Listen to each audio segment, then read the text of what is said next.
Okay, so this is a former keynote, and it's pretty much Fed heavy because I wanted to sort of ask people what they've seen, what has changed over the years for them, things that they'd talked about previously in their keynotes. Looking back now, were they accurate, were they inaccurate, where'd they screw up, and what'd they get right? Where do they see going forward? And since information security seems to be moving really quickly nowadays, and we are really in the spotlight, we're getting a lot more attention than ever before. I think that's sort of a blessing and a curse.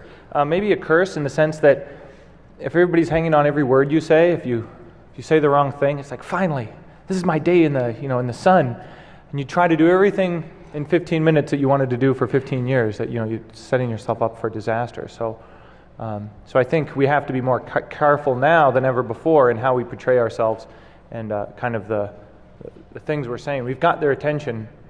Now we have to decide what to do with it. So let me start at the end with Tony Sager to introduce himself. Sure. Why don't you just take some time, talk about maybe your perspective a little bit, and then we'll move into a more conversational. Okay, do you want just an intro first? Or We'll talk about your intro. Just let's do intros first, and then kind of give more in depth. Will do. Okay, good afternoon. My name's Tony Sager, and as of September, I'll be a 34-year veteran of the National Security Agency. Thank you. All of it in what we call information assurance today, so in the defensive mission at NSA. And I've spent that 34 years involved in security testing of one type or another, everything from cryptographic algorithms to product testing, and then out to and including operational testing like the NSA Red Teams and so forth.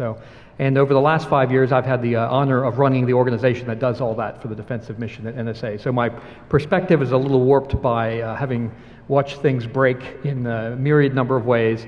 And probably the last 10 years of my life have been focused on how do we solve some of these problems that we have seen countless times over and over again. And when we come back, I'll talk a little bit. I was keynote in 2007 and talked about a number of things that we were doing around public standards and guidance and so forth. Thanks. Great. Next we have Linton Wells. So my name is Lynn Wells. I'm over at National Defense University, where I run a small center on technology and national security policy. Before that, I spent 16 years in the Office of Secretary of Defense, including a couple of years as DoD Chief Information Officer. I think my first time here was 2000, 2001, and I was just reflecting in the discussions here about not only how much has changed, but how much has remained the same in terms of how much more slowly the government is responding than the threat is evolving. So that's something I've talked about. And finally, we have Bob Stratton. Hi. I'm Bob Stratton. I'm an independent consultant out of the DC area.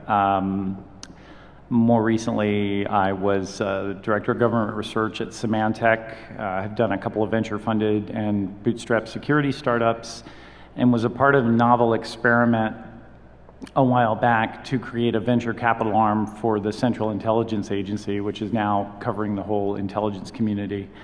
So I guess part of my focus. No, you got to talk about your early days. Oh, well, yeah, there is that. I founded the security organization at UUNet, which was one of the first Tier 1 internet service providers. Had an audit and pen test consultancy. Yeah, you did the first pure play security practice, the Wheel Group. Yeah, first network IDS, commercial network IDS, which we sold to Cisco. Then I did a pen testing consultancy, which I sold to Cylink. So I guess I'm kind of the reluctant business semi-fed guy. Well, and at one point, the one thing I like about Bob is at one point, almost all of Usenet went through his basement. Yeah. So thanks, Bob, for keeping Usenet running for all those years. Well done. Absolutely. Yeah, it was heating his house.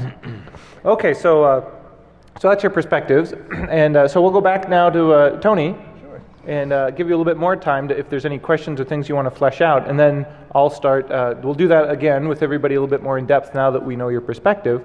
And then I'll tease out some questions and we'll open it up for audience participation and we'll just see what happens.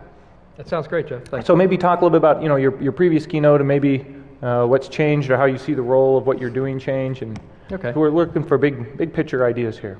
Well, let me summarize briefly the great opportunity that I had to come out and speak in 2007, both to Black Hat and DEFCON. And in a lot of ways, it was sort of a coming out party. That is, we were really going public with a lot of things that we had been doing. And again, have spent my life in the defensive side of this. And actually, we just celebrated a big 10th year anniversary at NSA. It was June 26th or 7th, I forget exactly when. But 10 years ago, that was the summer of 2001, we started releasing to the public security guidance at NSA through the public web presence. And I know that doesn't sound like much today, but that was a real culture changer for us, and convincing some really understanding bosses that I worked for that would be a good idea. That is to take guidance that we had been developing as an outgrowth of red and blue team testing and product testing for the DoD, putting it together in a more general and broadly usable form, and then just giving it away. And what I was seeing at that time, and this is the early 2000s, was, we all talk a good game about public-private partnership, and we're all on the same net, and we're trying to solve the same problem, but there isn't much work that's really aimed at solving the problem together. And the messaging that I was trying to get across was, we're part of the community, we're going to put our share out there for inspection. There were people looking for an NSA backdoor in it. I don't think anyone's found one yet. But the idea that was a really good job you did hiding it. We're incredible, I'll tell you. But the idea was, we have a shared problem, we need to share solutions, and the only way to do that was start putting things out there that we would just give away. And the point I made to my boss at the time, and he strongly endorsed it, was we would be able to gain more influence and cause more positive change by giving things away than we would by trying to gain control of the environment, that is, be in charge of everything. So we had started that in the early 2000s. By 2007, the message that I brought was this idea of cooperation across the private sector and government, and in particular for the government to bring its share of technical content to the table. And we had started on a massive campaign to start working in open standards for security. So if you ever heard the term SCAP, Security Content Automation Protocols, a lot of that groundbreaking work came from my folks at the time. So how do we take things like good practice, NSA guides, DISA STIGs, if you know what those are, NIST checklists, I think they call them, and how do we take those and then automate them, right? So the problem that we're having, and one of the many problems we're having in this business, is that we're asking poor, overworked, underpaid humans to manually configure, protect, and deal with things that are just beyond the scope of human ability to manage. So we need to do more things at scale, ask automation to help us, get them directly from the vendor in a more securable fashion than trying to do it in the field. For us, it's the DoD. And so that was the message that I was bringing, and a big part of that message was also, we're not just trying to foist this on you in the industry, but this is what we're going to do to ourselves at NSA. That is, we're going to break down the barriers between things like red teaming and blue teaming and product testing, and use the same standards to create information in the same form so that we could naturally move from detecting a problem to fixing a problem. So that was the message that I brought out here in 2007. It seemed to go pretty well, brought us a lot of new partners, and it gave us a chance to kind of put the case on the table. One of the lessons I've learned over this, I must be the most hopelessly naive guy in the room, but everything that I think could be solved in a year always takes 3. And I'm just learning now to multiply all my estimates by 3, and it's not because people are lazy or don't care, it's because many of these things are really, really complicated. That is, we've got a lot of problems to solve, and they're not conceptually as hard as they are, in our terms, operationally hard. If you're trying to do something on the scale of a DoD, there's just a lot of things that have to go right, everything from money to acquisition to training to technology. And you can't ignore any one of those kinds of things. So that was the message of the time. Now, what would you say, Yes. Did you take any lessons away from your speech at DEFCON? Were you received positively, negatively? Did you think that you were a leper back at work for coming out? And Well, it took some convincing, right? Imagine. But number one, the reception at both Black Hat and DEFCON was just overwhelmingly positive. Really, this idea of community and working together. People, I think, weren't used to hearing that message as directly from the government. On the government side, it is complicated also, though. That is, so here's a premise that I have, and I know you'd appreciate this, Jeff. I mean, the world that we're living in, right? We're all using the same technology, good guy and bad guy. We're on the same network, good guy and bad guy. Anything like the DoD, any enterprise, is now hopelessly dependent upon all its partners and suppliers, right? They're in your network, they're part of your supply chain. So the world is very deeply connected in a lot of ways. So the lesson for me that sometimes I have to work to get people to understand, is that there is no boundary to something like the Defense Department, right? There's no network perimeter, there's no boundary. I mean, we have perimeter devices and all that, sure, but the perimeter really doesn't exist in the way we would like to think of it. And so, because of all these factors, you can't secure the DoD, right? You can't make it better without everybody getting better. Mm-hmm. I mean, everyone has to get better. And that's not a bad thing, right? That's exciting and positive. But here's the real test. This is a test of kind of culture and where you come from. At the end of that sentence, I would put, comma, everyone has to get better, including the bad guys. Right? If you're really going to reshape the industry, have standards for security, improve the content, that's the technology that everybody's using. When the water rises, even the bad guys' boats rise. Yeah. So learning to operate, from our perspective in the DoD, in such a complex environment, I think is one of our great strategic challenges. So that's the lesson for me, is to kind of, how do we think about this differently than, there's no neutral ground between us and them, right? We're really all connected in a deep way that is just hard to, that I don't think we can extricate ever again. So, thanks. So, in about 1997 or so, I was with Lou Gerstner, then head of IBM, on a panel. Can you hear me in the back okay?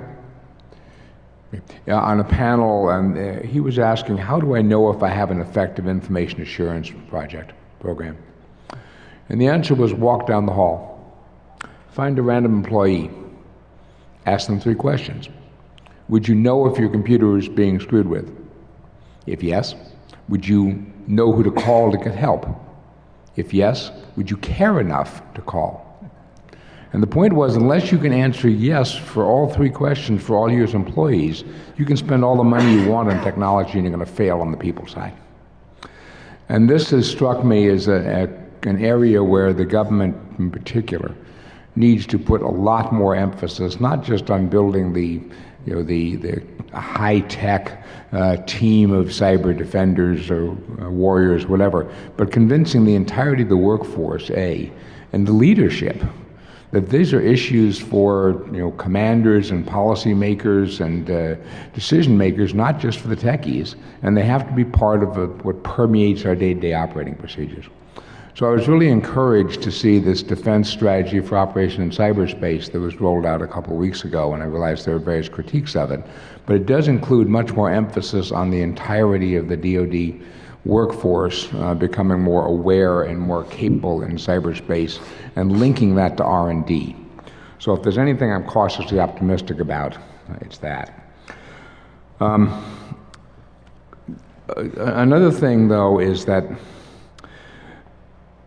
one of the things that's always struck me when I've come to DEFCON is the enormous amount of talent and energy and enthusiasm that's here in this room. And I've never regarded this as a we-they sort of thing, in the sense of I would love to get people here to work more closely with the government. My point has always been, as long as you haven't crossed some line of felony conduct, we'd love to work with you. And every year people come in and submit resumes. And last year I was out here in the Air Force, I think had ability to hire 50 people out of the audience. So I think this has been a change over time, as the government becoming more recognizable. We don't have all the answers. You guys have a lot of the answers. How can we tap and work together on it? So I think that's the hardware has come and gone, the gig, the higher walls and wider moats with angry alligators, the perimeter fences has fallen by the wayside. But this business of people and the emphasis on partnership, I think, is one of the things I've always found valuable here. Okay, Bob. So I was trying That's a tough act to follow, huh? Yeah, it really is. I was trying to remember the first time. Well, I think we met at DEFCON 3? No, we met at a PumpCon. Oh, yeah, there you go. And probably in a parking lot somewhere. But I think around 94, 95, I was here. And I was had the unique perspective of being the guy at a pretty big ISP who saw what was going on. And I always kind of called it the Wild West, because there really weren't a lot of rules yet. In fact, there weren't even a lot of laws yet to deal with what was going on out there.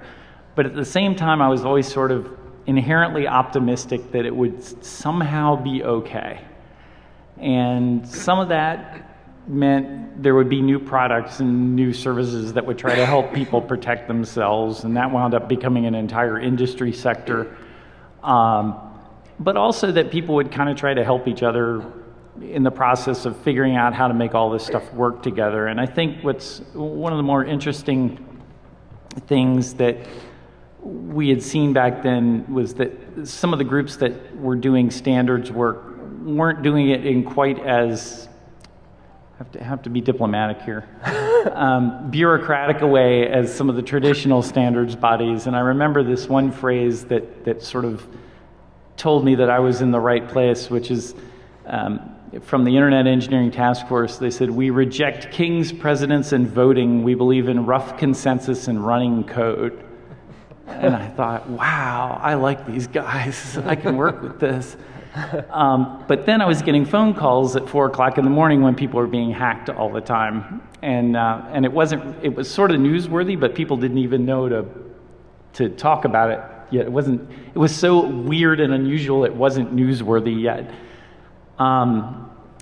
But as time went on, I realized that, the internet is not a good place or a bad place. It's like the street.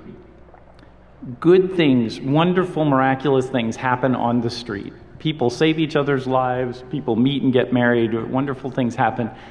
But there are alleys that are kind of bad. And it doesn't make the whole place bad, it just makes some neighborhoods kind of bad. And that has always sort of informed my perspective, and I've tried really hard not to color it. And I look back now, having spent some time trying to work with some of the folks addressing the government's concerns about some of these things, and then also working in one of the bigger companies that tries to build products for that. Yeah, when you were at Smith. And I realized that it's still pretty much like the street, but the good news is the citizenry have gotten more savvy. And that I think my optimism has not been misplaced. That some of how we thought we would deal with these things is different than what we expected. In fact, I don't think when I started I would have ever expected the folks at Fort Meade to be producing really good, readable guidance about how to do things like configure commodity operating systems that you could buy, off the shelf. And I thought that was awesome, but I tell you, I never would have predicted that. So I look back and I think that, if you look at the history of this conference and its sister conference, part of why things have been manageable and part of why things have continued it's bad out there sometimes, but we get better, even if some of the individual problems get worse, is because we've created environments where people can talk to each other. And I remember DEFCONs where there were no feds that admitted to being feds until someone pointed them out in the crowd. And you could probably count the total number on a hand. Well, and the very first Fed that I didn't spot, he came up and revealed himself at the end of the first DEFCON. And he said, I'm from the Secret Service, and I just wanted to say hi. And I wanted to say hi, Sunday evening after everybody was gone. But I had invited the Secret Service, and they were saying, no, we can't comment, we can't be there officially. That sounds like policy, and we're enforcement. And so, if you want somebody to show up officially, just talk to, the administration, not us. And but they still sent somebody. And that gave me the idea for Spot the Fed, actually. It's like, okay, so if you are going to show up, we're going to, make it a little bit more fun. Okay, so we kind of know their perspective, where they're coming from. So I want to open up to the audience and see if anybody here has any questions. You want them to look forward, backwards, point fingers, whatever you'd like. So there's a microphone right here. All you got to do is come up to it and say who you are, where you're coming from, what you want. So take it away. Hi, my name is PowerCycle. I've worked for two of the biggest DDoS defense companies in the U.S. I've stopped more than like 500 different attacks. And what I wanted to ask about is cyber war. Can you speak just a little bit better in the mic? Okay. Yeah, it's down a little low. Okay. What I wanted to ask about is the term cyber war. And in past DEFCONs, the term has been actively in the titles, and it doesn't seem to be in the titles now, which I'm happy about. Specifically because, first off, the term cyber is kind of a punchline and a joke in this community, and I can see how, outside to others, to the press and everything, you can use the word cyber and it doesn't really hurt anybody. But when you start to talk about war and it's paired with a joke, I think it's really detrimental to the United States. So what I wanted to ask you is, what's the difference between espionage and cyber war? And do you think that by continually using the word war in releases from the military, from the NSA, from the president, or from anybody in the government, do you think that leads us down the wrong path where you're not stopping thievery and bullying by overusing military might, and then just in the end crushing American freedom and not really even solving the problem? Okay, so a pretty broad question, but Linton will start off. Well, I think if you look at the statements that Deputy Secretary Lynn and General Cartwright made in the rollout on July 14th, the cyber strategy, they went way out of their way to avoid the discussion of war and to be, to caution people against using words like cyber attack when there's no distinction between somebody's being pinged or whether you're actually implanting malicious code or whatever. So I think they were trying to walk back from the characterization. I wouldn't count DOD as being the principal proponent of the term cyber war. In fact, I think there's a discussion that basically says espionage, whether in cyberspace or anywhere else, has been going on among states for a long time and is likely to continue. Take that off the table as a distinct issue. The question here is, at what point do the consequences of some kind of an attack mounted through cyber means lead to loss of life, destruction, whatever, that becomes serious enough to be considered? But the generic sort of easy flow of cyber war is not something DOD is using at all. A lot of people are using it about DOD, but I don't think you're finding that from the official spokespeople. Didn't in the release, basically, the United States say that a cyber attack on the United States would be retaliated against? I think they were very ambiguous. They were consciously ambiguous in the response. Why not be specific? Because one of the things one tries to do is to impose an uncertainty in the mind of from a deterrence point of view, against those who may wish you harm. And in addition, the act of declaring war is a very complicated activity in the United States. You have all sorts of different people to get involved, and you're not just going to go in and say, this is it, we're going to do it. You've got attribution. Isn't that just what we did in Tunisia? Pardon me? Isn't that what we're doing in Libya, I mean? So let's just stay in cyberspace, right? I'm not going to get into a big discussion about U.S. policy. I'm just saying that in the case, they were very clear in the discussions on July 14th about not being explicit in their red lines as to where what a cyber attack, what would constitute various acts, but also to reserve the right to respond through a wide variety of means if the level of damage warranted it. Well, it's sort of like, let's say you attack the United States with, I don't know, a biological weapon. That doesn't mean we can only respond with biological weapons. We don't have any. Right, but so that's an actual physical attack where people actually get hurt in the sense of stealing a bunch of data from a corporation or from a government department. Right. There's no actual death. And when you started your question on the cyber war versus the terminology and the definition, I think that's what we'll stick with, otherwise the conversation will explode. But from my perspective, and I'm not really a panelist, so I'll just be short, it's that for me the language informs decisions, and if the language is warlike language, it sort of leads you down mentally a warlike path. And that's why I find it interesting that the language that people who write about the DOD and the military always tend to stick the word war in there. Yeah.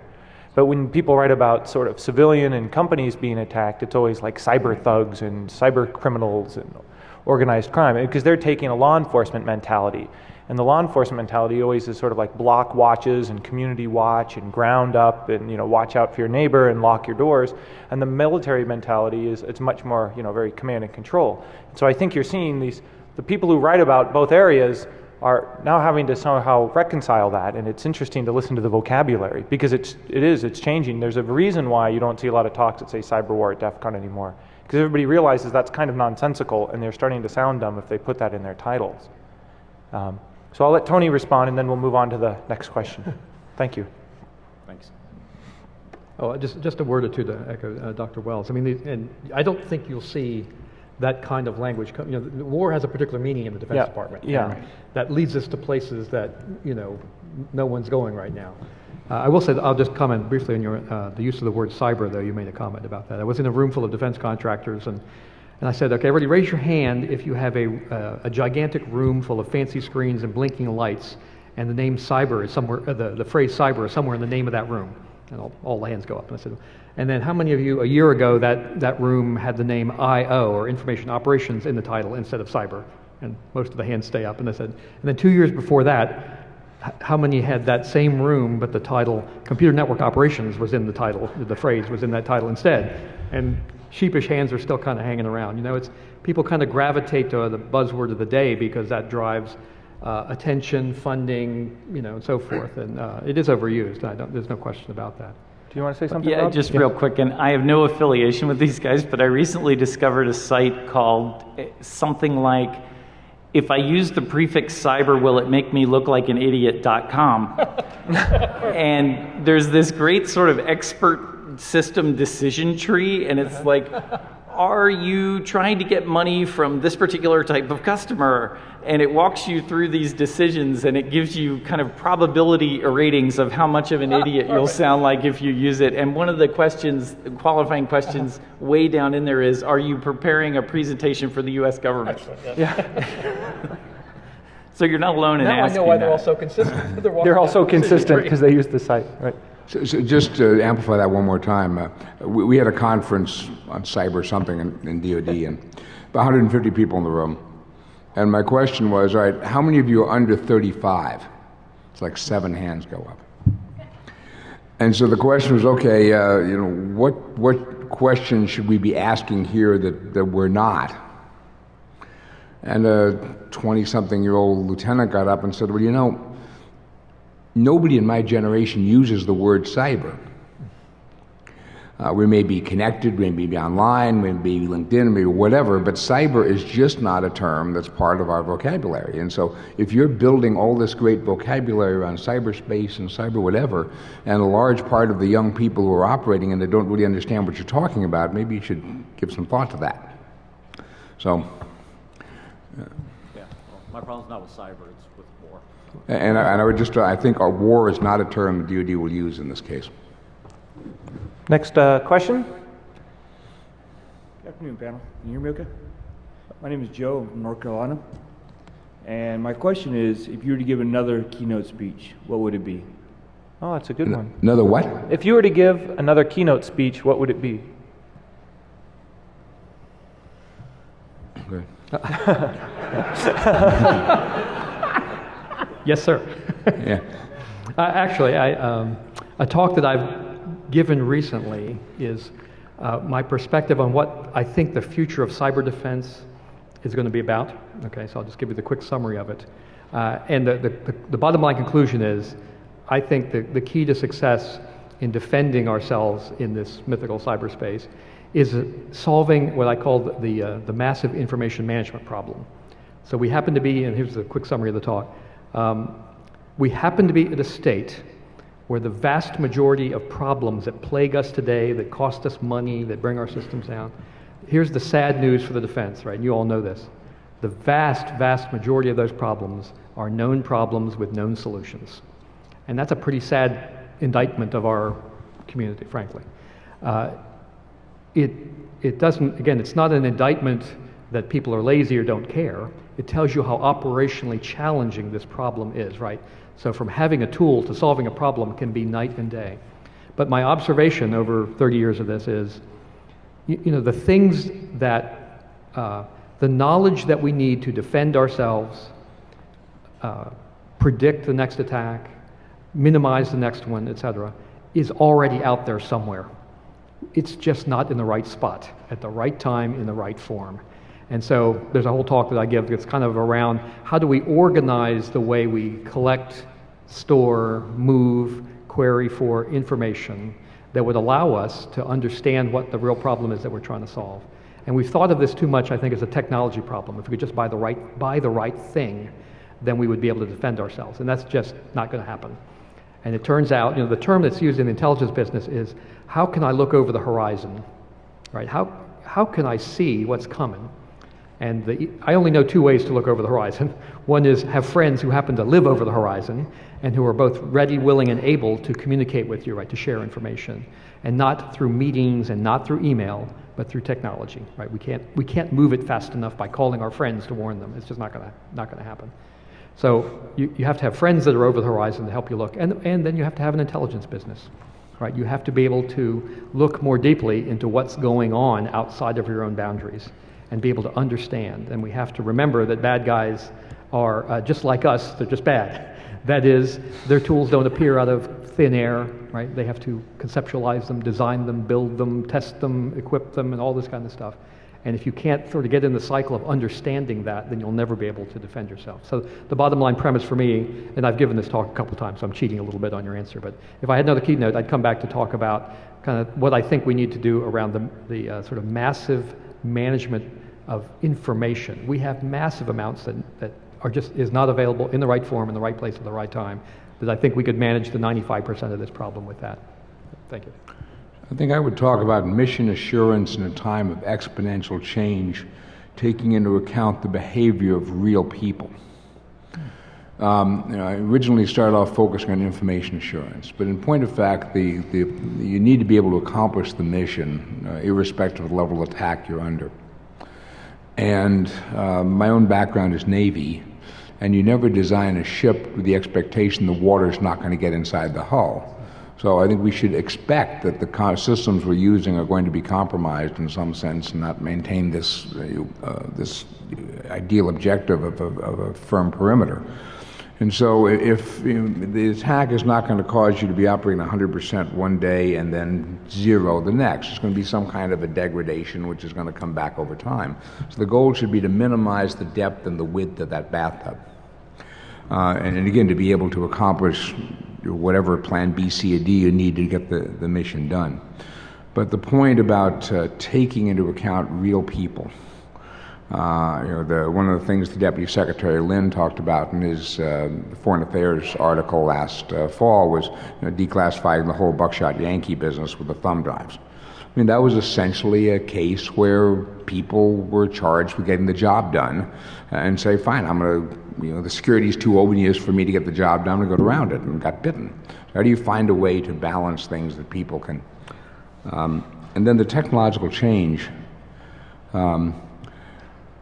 if you look at a 15-year horizon, and you believe Moore's law at 18 months, so 18 months is 10 doubling, 15 years is 10 doublings, 2 to the 10th is 1024. That's 100,000% change in computing capacity per unit time, or unit cost in 15 years. Linear projections are just not going to work. And in getting to your person living over the horizon, we just need to be thinking more in terms of that. So. You have anything to say, Bob? Or do you want to just move on to the next question? I'll just say, I think for me, the big message that I would probably come out with is that, and I'm saying this particularly in the context of interacting with the United States government in all its many forms, is that change is possible. And, it sounds kind of simple, but I was a part of this grand experiment to try to figure out how to get access to early stage technology to a part of the government that felt like they didn't have that the way they did 20 years before, say in the 70s. And you could argue that some of it kind of worked. So I have to do this as a show of hands. How many people here have used Google Earth? Okay. So when I was at this experimental thing called InQtel, making venture capital investments, we were faced with this problem. how do you take high-resolution imagery, send it over low-speed connections, and render it on commodity computing hardware?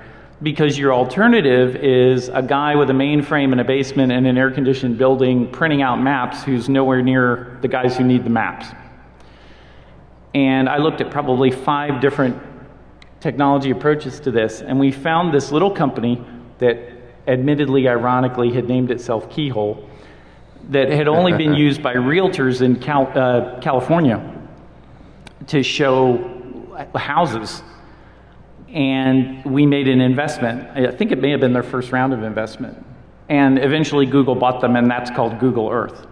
So don't think that things the government is doing to solve hard problems that it has may not directly also address hard problems that we all have. And so one of the messages I had to take into them was, your problems are not that special sometimes. And if you persist on believing they're special, you're going to get solutions that are only good for you, which means they're going to be expensive and you're going to be the only customer and that kind of thing. And the message I took to everybody else was, they're not that weird, and the things that will help you will help them too. And I would argue that at least a little bit of change happened there. And there have been a couple of other examples too. So I would say change is possible would be the next keynote. Do you have a follow-up comment? Just to reinforce that point, yesterday and the day before I was over in Camp Roberts in Central California, where we do quarterly field experiments around geospatial information. And the whole 2 days that I was there, one of the tracks was spent on a discussion with National Geospatial Intelligence Agency on how to get imagery released to people who need it in time. And this was 100 questions about, well, what about the, how would the companies who sell us the imagery at very preferential rates feel about the downstream use of vector imagery, or vector products that may have been released to somebody in a disaster for 30 days and then afterwards it gets sold, things like that. And it was just, and the whole point at the end of that was we actually got a whole batch of like 30 different lawyers to agree. Astonishing. And you lock them in a treasure trailer in the desert and open the door, they come out. But anyway, that this was a way forward that more and better product could be released more quickly to the public. So I agree with him. Change is possible. It's often appears to be slow, but if you go back and look to 2000, an enormous amount has changed. So next, thank you. Next question. Hey there. I'm CZ. Oh, bend down a bit. My name is CZ, and I've got a question for you about threat profiles and how they've been changing recently. I've kind of been around the block, and we've done with the standard, amateurs, professionals, nation states, that sort of thing, giving us trouble. And as of late, we've seen a new thing come out, which is, one might call it position-based, i.e., I don't like your position, therefore, I'm going to, it used to just be I'm going to randomly plug you. But now it seems to be moving into I'm going to raise $1 million on, whatever, and then fund some real attacks against you. So what do you see in the future as the impact of money on these sorts of threats? Sort of and like, as more money pops in, where do things go? Sort of like a crowdsourcing enough nickels and dimes to get a war chest. Yeah, here's $5. Get everybody here to give me $5, and now I've got a lot of money. So how does that start changing the threat profile from the standard one that I've been dealing with for the past 15 years? Good question. Very good. And with that question, well, no, I'll take a stab at it. I'll put my former Symantec guy hat on. We actually did a study for a year when I was there looking at the underground economy and actually quantifying, in some cases, the value of inventory that some of these people had and were trying to sell and that kind of thing. And there are viable markets and they scale really nicely, which is perhaps not a good thing for us, but it gives you food for thought. I think that there have been pecuniary motivations for malicious software and computer intrusions for a really long time. It's really important to remember the Pakistani brain virus, which many in this room will not remember. I don't even remember what year. What was that? 87 or something? Well, I think Miko Hyponen just did a talk on the 25th anniversary of the first virus. It was basically these guys who ran a computer repair shop in Pakistan who wanted to drive business to themselves.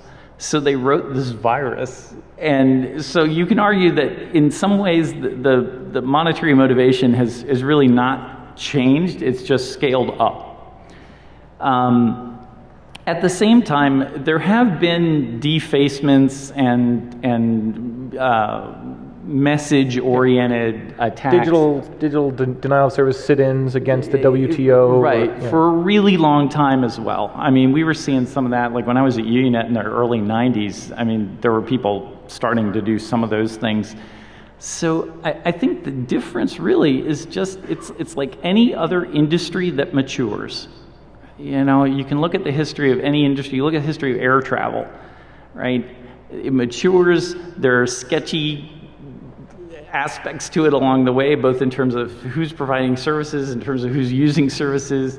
And I think that this is, I guess from my perspective, is like the street. We don't think much when we see graffiti on the street. I mean, I don't know about most people here, but I see it and I kind of, it's like a fact of life. And I'm not saying these things are good, but I think at some level we still notice these because these are still arguably new to us. I'm not sure that some level of these things won't be noise going forward into the future. We'll just accept them. Hopefully our systems will be built with some minimum level of robustness in the face of them. But in that respect, I'm not sure it's changed that much. We'll move on. If anybody else has a comment, we've got only about 5 or 10 minutes left for questions. I want to get through the remaining folks here. So if Linton or do you have any comments on the last question? No. Nope. Go to the next one. Okay. Yes.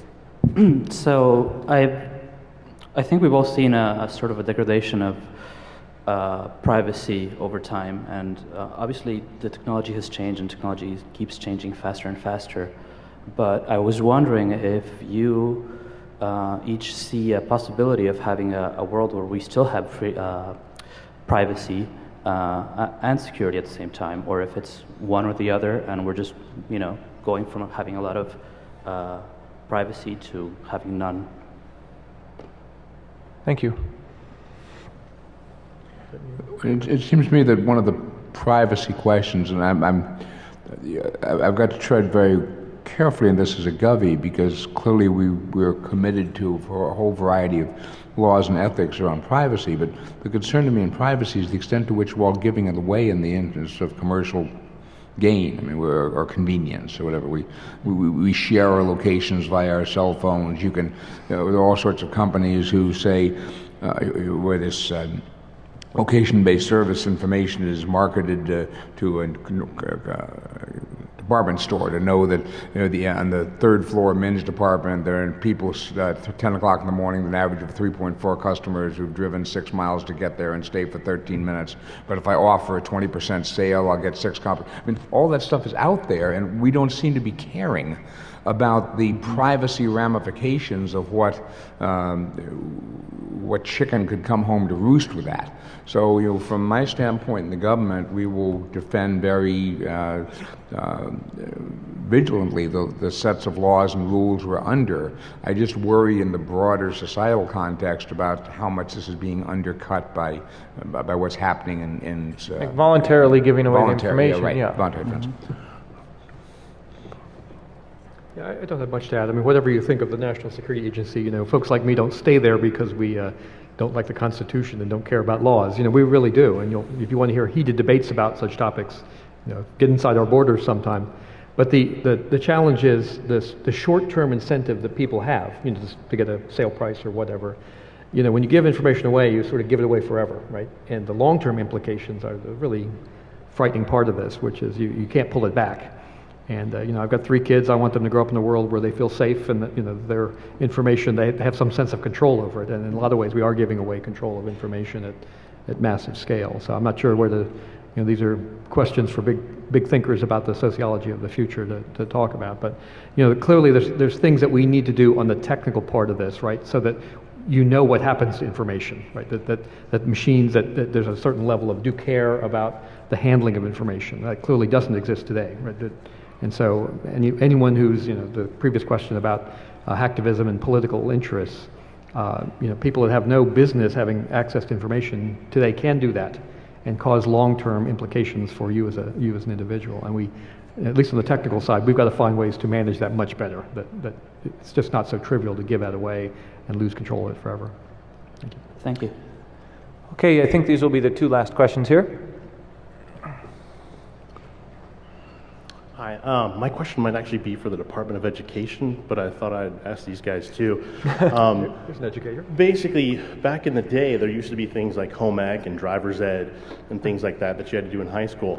Is there any push to get things like not cybersecurity, information security or information assurance into the curriculum in schools so that we actually educate the population? Well, certainly in the STEM education programs, there are a number of efforts. And if you've seen that, you've got DEFCON kids here aimed at 8 to 16-year-olds. So I think there are, but I'm not sure it's anything more than hit and miss, and somebody particularly is interested in doing this. I mean, NSA has the nation has a very robust training project for cybersecurity. I don't know if that really gets to your question about how do I raise a responsible digital citizen through our normal education processes. Well, there's NSA Centers of... Yeah, I'll mention that. And we co-sponsor with DHS a program called the Centers of Academic Excellence in Information Assurance. And I don't know the numbers, but there's 100+ schools that are involved with that. There's, we review curriculum, and they qualify or not under that program. And that started, I think, over 10 years ago. The concern there was both the general education, but also increasing the pool of people that can work in this business. There's a lot of recognition nationally now that the pool of practitioners is just not big enough, right, for the DoD, for private industry, for everybody. And so we both need practitioners, but also general understanding. So there's a number of activities that we're involved with and other parts of government to look at this. There's a number of private sector organizations that have popped up, and the common wisdom is the pool is several multiples smaller than it needs to be. If we can't increase that pool, then we stay at what I would call the cannibalization stage, right, where we're filling our needs by hiring them from the other guy, not by bringing new people into the pool. So we really have to get over that nationally, find a way to increase the number of folks, and we've invested pretty heavily from NSA with other partners across government. But that's been a big success for us. In fact, it turns out, again, I don't know the exact numbers, but I believe most of our hiring of people directly out of school, as opposed to transfers from the military or whatever, most of our hiring is now from those centers that whose curriculum we've worked with them on. Yeah, I actually attended one, so I appreciate that. Oh yeah, very good, thanks. I think you can see. I'm sorry. I think you can also see the DHS trying to struggle with messaging with their Stop, Think, Connect program. So it's, it's entering the consciousness of education and awareness training. But I'm not sure that there's the Cyber Collegiate Defensive, the CCDC cyber challenge for universities to compete as an incentive to give these guys an outlet, a legitimate outlet to compete in attacking. So I think the education system is fractured and they're trying a bunch of stuff. We're sort of in that laboratory phase, I would say. Okay. My wife and I were watching I think it was the Discovery Channel. We watched, they was talking about this poor community, some part of the world, and they had figured out a novel way to do fishing. They would use kites, and then they would send the kite out and they would drop the bait from the kites and then they would catch the fish. And to me, that sort of is the essence of hacking. Using something that, using something in a way that it wasn't intended to be used. And in this case, they were using it to improve their lives. Is there anything that you guys, from your experience or from your insight, can see, is there any technologies that you guys can see that can be used, simple technologies that can be sort of quote unquote hacked to improve our lives? We talk a lot about information security and people trying to break into things, but what about breaking things to make things? That would be like maybe like, I don't know, taking a product that does one thing and make it do another, and that other thing happens to be really useful. Yeah. I mean, there's great stories about people hacking bicycles in Africa to turn them into knife grinding, scissor sharpening, and generators. You pedal and charge people's phones and things like that. So I think the whole issue of hacking equipment is really interesting. To me, in this case, one of the explosively innovation areas that we're going to see is three-dimensional printing. Mm-hmm. Yeah. I don't think, I certainly until the last couple of weeks hadn't begun to realize the potential implication this has, not only in what you can make for what you intended it to, but in this idea of hacking it for unintended uses. Yeah, the three-dimensional printing stuff's amazing. It really is. Yes, yes, we hear you. All right, so with that, I'd like to get a round of applause for the audience, from the audience. And are you guys going to be in the Q&A room for a little bit to see if there's any interest? So there's a Q&A room, of course, following each session. Our speakers will be there for a little bit in case there's any questions. You can follow us. You can't wait. come. You have press at 3 o'clock. I've got to go do something. But you can follow the speakers and ask more one-on-one type questions with them if you'd like. And then Actually, it's down the hall, almost all the way, second to last room on the right. down the hall, second to last room on the right, or you can just follow the speakers. So again, thank you very much, and I'll see you around at the con. Have a good adventure here this weekend. Before you go, the blood drive tanks were full in 1 hour. Oh.